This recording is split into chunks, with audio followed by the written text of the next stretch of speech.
But lots more earnings, and our Srikrishna, the CEO at Hexaware, joins in to talk about how their performance this quarter gone by was.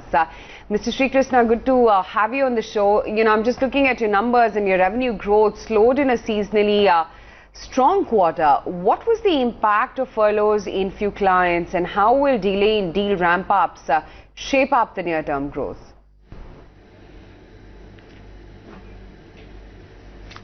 So, you know, you mentioned two other factors that impacted our revenue. Some unseasonal furloughs, delayed ramp-ups. We also had some execution issues on supply side from a talent perspective. Demand continues to be very strong, and that's the reason why we are very confident of returning back to robust growth literally from next quarter. So the delayed ramp-ups where we lost the revenue for Q3, but they will come in Q4. Right. While margin performance was good in Q3, you've indicated of supply side challenges which will increase on-site costs and wages. How long will this difficulty last in getting renewals and extension for H-1B visa holders?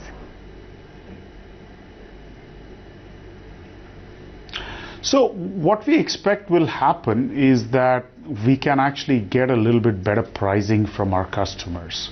It may be a quarter or two delayed. We're not waiting for that to happen to pay more for hiring. But we expect, actually, given the tight labor situation, we will be able to improve our pricing power with our customers. So to what extent are you lowering your expectations on margins and profitability in the near term despite continuing tailwinds from rupee depreciation? Well, we are actually not. We think the fact that the rupee is depreciated is very timely. So we don't expect to have a reduction in margin. Q3 is always a little bit of a high watermark for us. So we always encourage people to look at the full year average. So I think we will be in Q4, notwithstanding all of this, we will be better than full year average. We'll be better than Q1 and Q2 margins.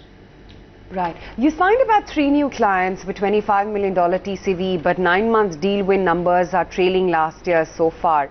What's the pipeline like, and will deal conversions by the fourth quarter end read lower than the calendar year 17, or you see some acceleration in the coming months?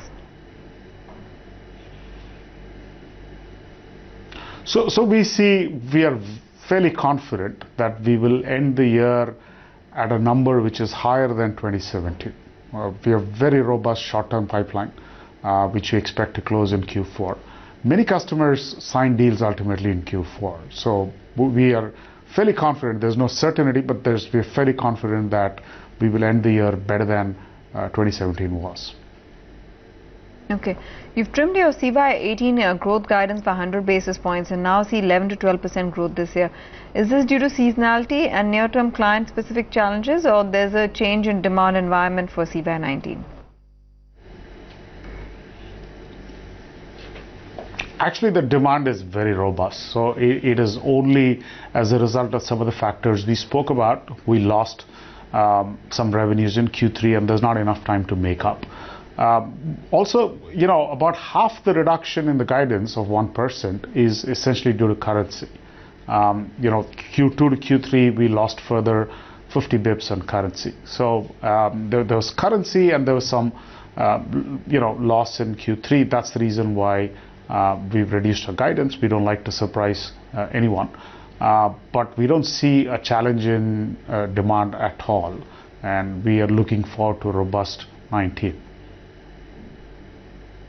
Right. Your mid-tier peers are also indicating of challenges on the H-1B visa front. How is it that you aim to maintain market share in medium term as competition and costs, I guess, both of them will escalate from here?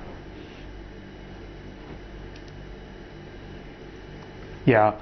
So I think what all of us are doing is the same, right? Increased focus on hiring locally.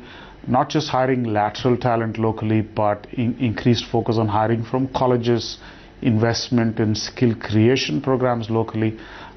So that's the path that all of us are following.